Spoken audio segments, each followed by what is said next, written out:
Hello everyone, good afternoon. SB Sweden ডায়েরির একটা নতুন পর্বে আপনাদের সবাইকে স্বাগত। আমি সুমন, আর এখন বাজে হচ্ছে বিকালবেলা 5:30। অফিস থেকে এইমাত্র এসেছি। পেছনের দিকটা দেখুন অন্ধকার, তবে আস্তে আস্তে দিন বাড়ছে, বোঝা যাচ্ছে। এখনও কিন্তু হালকা একটুখানি আলো আছে। এসেই দেখলাম যে বাড়িতে হোয়াটসঅ্যাপ এসছে। সবজির বাজারে শীতকালে খুব আকাল চলে, এখানেতে অর্ধেক জিনিসই পাওয়া যায় না। তো আজকে হঠাৎ করে দেখলাম যে অনেক কিছু সবজি এসছে, তাই আমি একটুখানি বেরিয়ে পড়লাম সবজি আনতে। তারপরে আবার সন্ধ্যেবেলা বন্ধুদের বাড়িতে একটা নেমন্তন্ন আছে, ছোটো নেমন্তন্ন নয়, পটলাগ। সেখানে কিছু খাবার দাবার বানিয়ে নিয়ে যেতে হবে, সেটা অবশ্য বাবলির দায়িত্ব। আজকে যাব হচ্ছে একটুখানি বাড়ির থেকে দূরে যে দোকানটা আছে, ওই দোকানটা অনেক দিন যাইনি, কারণ বাড়ির কাছের দোকানটা থেকে এই জিনিসপত্র নিয়ে আসি। তবে যেটা আমি বলছিলাম যে সবজির এখন তো আকাল হয়েছে, এখন ওই দোকানেতে একটু সবজি এসছে বেশি, সেখান থেকে নিয়ে আসবো। আর শীতকালে তো এই হচ্ছে আমাদের পরিচিত দৃশ্য। টেম্পারেচার আজকে -8, বরফ চারদিকে রাস্তায় ভর্তি। সকাল থেকে হালকা হালকা স্নোফল হচ্ছে।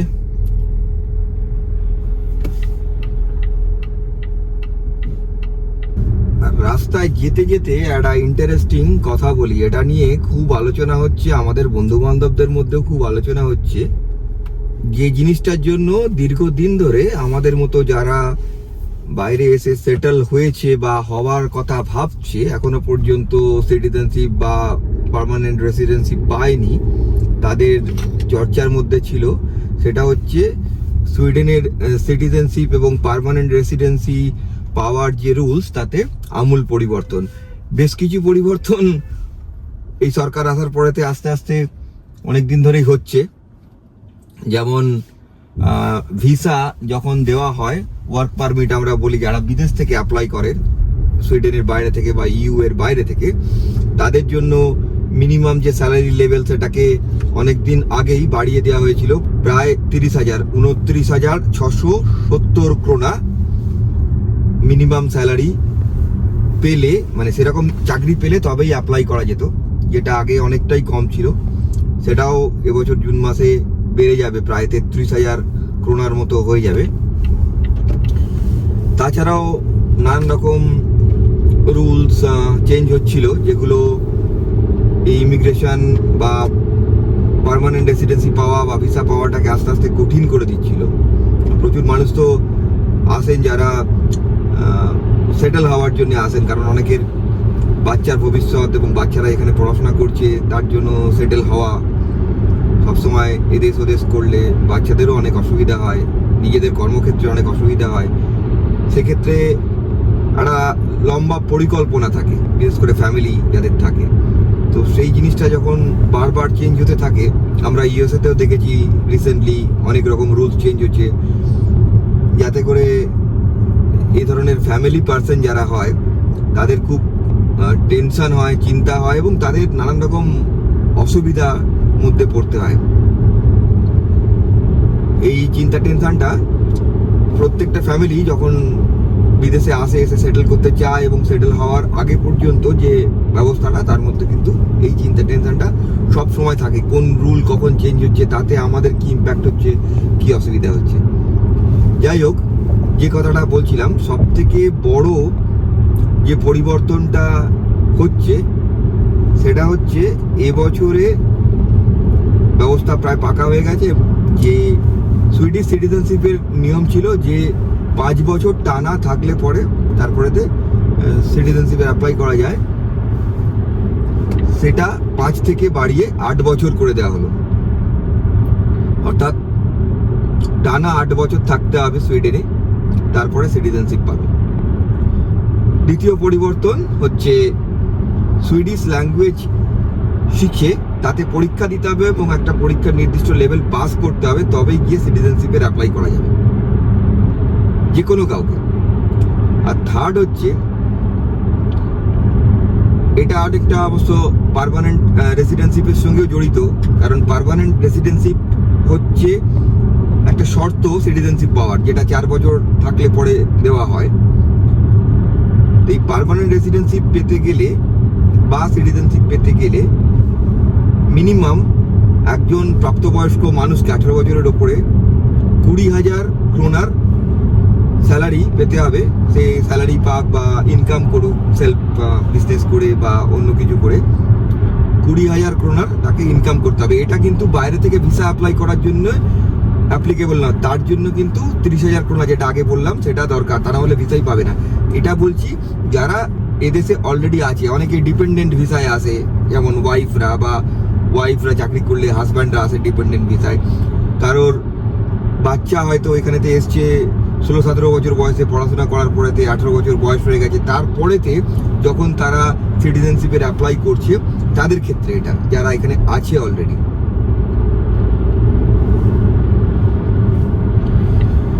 তাদের ক্ষেত্রে 20,000 ক্রোনা, যেটা আগে কিছুই ছিল না, এটা জিরো ছিল। সুইডিশ ল্যাঙ্গুয়েজ টেস্ট ছিল না, সেটাও নতুন করে এলো, এবং 5 বছরের জায়গায় 8 বছর। এই তিনটে জিনিসের ব্যাপক পরিবর্তন হলো, এবং এর ফলেতে প্রচুর ফ্যামিলি যারা অপেক্ষায় আছে পার্মানেন্ট রেসিডেন্সি পাওয়ার জন্য বা সিটিজেনশিপ পাওয়ার জন্য, আমারই অনেক বন্ধু আছে, আপনারা তাদেরকে অনেককে দেখেছেন আমাদের ভিডিওতে বিভিন্ন সময়, তারাও কিন্তু এই প্রবলেমে পড়ে যাচ্ছে। সুমন বাড়ি এসে গেছে। বাইরে প্রচন্ড ঠান্ডা আর দোকানে প্রচুর ভিড় ছিল বলে ভিডিও করতে পারিনি। মোটামুটি অল্প কিছুই সবজি পেয়েছি। এটা তো মনে হচ্ছে না অল্প, না অল্পই আছে, একটু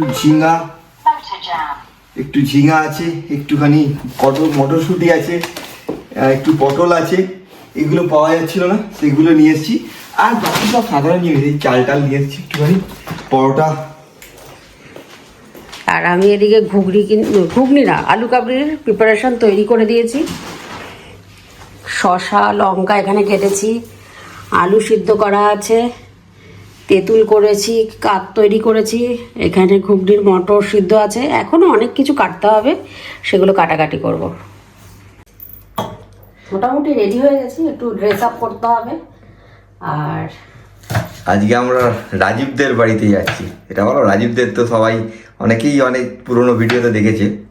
আজকে রাজীবরা তো ইউপির লোক, তাদেরকে তুমি বলেছে বাঙালি স্ন্যাক্স করে নিয়ে যেতে বলেছে, তাই জন্য তুমি এখন মাথা খাটিয়ে আলু কাবলি সবই মোটামুটি খেয়ে নিয়েছে। সেই ঘুগনি থেকে ভেজিটেবিল চপ, আলুর চপ, মোচার চপ, এগুলো সবই ওদের খাওয়া হয়ে গেছে।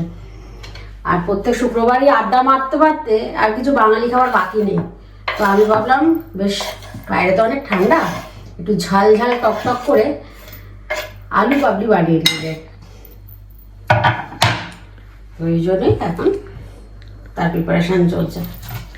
হ্যাঁ, আর আমি গাড়িতে যেতে যেতে ওই আমাদের যে নতুন রুলস চেঞ্জ হয়েছে সেটা বললাম, এবং এর ফলে আমাদের অনেক বন্ধু বান্ধবদেরও অনেক অসুবিধা হয়ে যাবে। এখন যে কোনো দেশেই একটুখানি সেটেল হওয়াটা যদি কেউ চায়, একটু ডিফিকাল্ট হয়ে যাচ্ছে আস্তে আস্তে।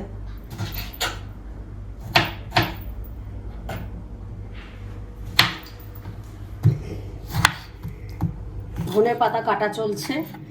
মনে হয় আলু কাটতে একটু ধনে পাতা না দিলে ঠিক ওই গন্ধটা আসবে না।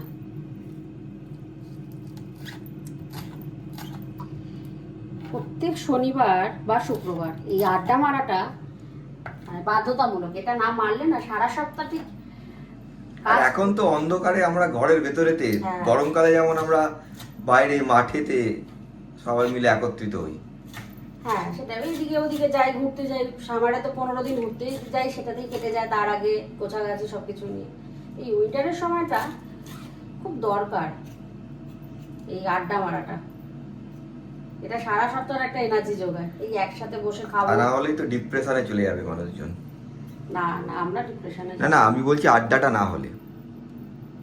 ইন্ডিয়ানরা ডিপ্রেশনে যায় না, সবারই প্রচুর বন্ধু, সবাই আড্ডা মারতে ভালোবাসে।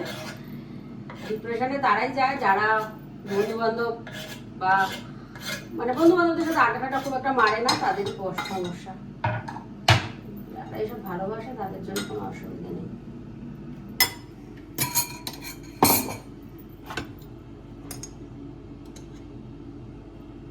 নুন মোটামুটি সিদ্ধ করার সময় আমি দিয়ে রেখেছিলাম, একটু বিট নুন দেবো।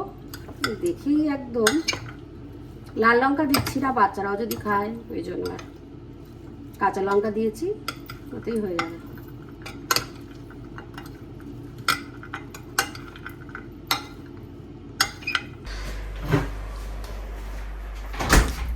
আর সঙ্গে একটু মিষ্টি দই নিয়ে যাব, খাওয়া দাওয়ার শেষে একটু মিষ্টি দই খাওয়া হবে সবাই মিলে। এটা কিন্তু বেশ ভালো জমেছে, দেখা যাক কেমন হয়। সবাই আসলে আমার এই মিষ্টি দইটা বারবার করে চায়, দুটো জিনিস চায়, একটা হচ্ছে মিষ্টি দই আর একটা হচ্ছে পাঁচ মিশানো তরকারি। সবাই খেতে ভালোবাসে। আর একটা জিনিস ভালোবাসি যেটা সবসময় করা সত্যিই সম্ভব হয় না, সেটা হচ্ছে হাঁড়ির মটন।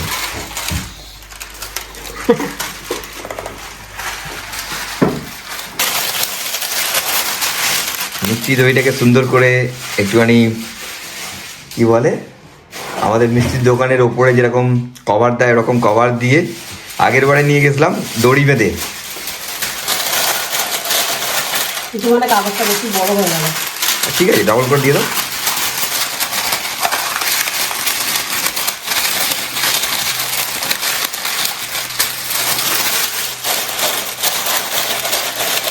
আজকে কি তোমাদের থিম রেড?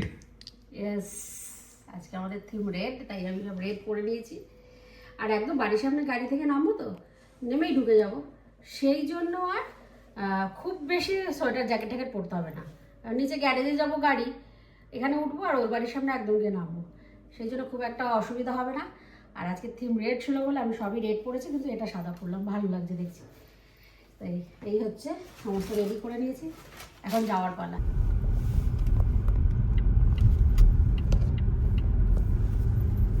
এখন বাজে সন্ধ্যেবেলা 7টার সময় আমাদের বেরোবার প্ল্যান ছিল, তবে আজকে একদম ডট টাইমে বেরোতে পেরেছি। চারিদিক একদম অন্ধকার, এখন ওই 4:30 5টার সময় অন্ধকারটা পর্যন্ত মানে হচ্ছে। হ্যাঁ, দিনটা কিন্তু বড় হচ্ছে, দিন বড় হচ্ছে। আমি সেটা প্রথমেই বলছিলাম যে এখন ওই 5:30 নাগাদও রাস্তায় একটু আলোর আভাস থাকছে। হ্যাঁ হ্যাঁ, সকালবেলাও মোটামুটি 7:30টার মধ্যে হালকা আলো এসে যাচ্ছে।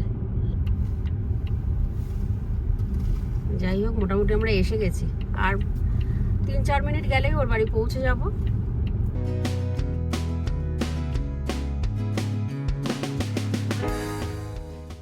এখনো পর্যন্ত যা রেকর্ড যাচ্ছে এইভাবে চলতে থাকলে এই ফেব্রুয়ারি হবে লাস্ট 30 বছরের মধ্যে সব থেকে কোল্ডেস্ট। -15 ডিগ্রি অ্যাভারেজ টেম্পারেচার চলছে ফেব্রুয়ারিতে, কিন্তু -1 থেকে -5-এর ভেতরেতেই কোল্ড থাকে অ্যাভারেজ টেম্পারেচার। তো যাই হোক, গরম আসতে এখনো বেশ অনেক দেরি, ততদিন আমাদের এইভাবেই কারোর না কারোর বাড়িতে সন্ধ্যাবেলা আড্ডা গল্প উইকেন্ডে চলতে থাকবে, আর আমরা অপেক্ষায় থাকবো কখন আবার গরমকাল আসে। আজকে কিন্তু মেনুতে অনেক কিছুই আছে, আমাদের আলু কাবলি তো আছেই, সঙ্গে একটা বিটের কাটলেট মতো করা হয়েছে, আবার গোলগাপ্পা আছে, একটা রোল মতো জয়শ্রী করে এনেছে। খাওয়া দাওয়া কিন্তু আমাদের বেশ ভালোই জমে গেছে। বুজুর আজকে একটা কিছু কাজ আছে, তাই জন্যই ও কিন্তু আজকে আসতে পারলো না, তবে ও বলছিল যে আজকে আসতে পারলে ওর ভালো লাগতো।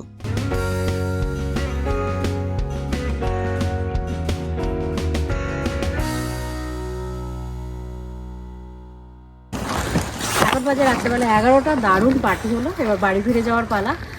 তো সামনেই গাড়ি রাখা আছে, ওখান থেকে গাড়ি নেবো। আর চারিদিকে তো স্নো জমে আছে, বেশ ঠান্ডা, -15 ফিলস লাইক এখন। যাই হোক, এখন বাড়ি যাচ্ছি।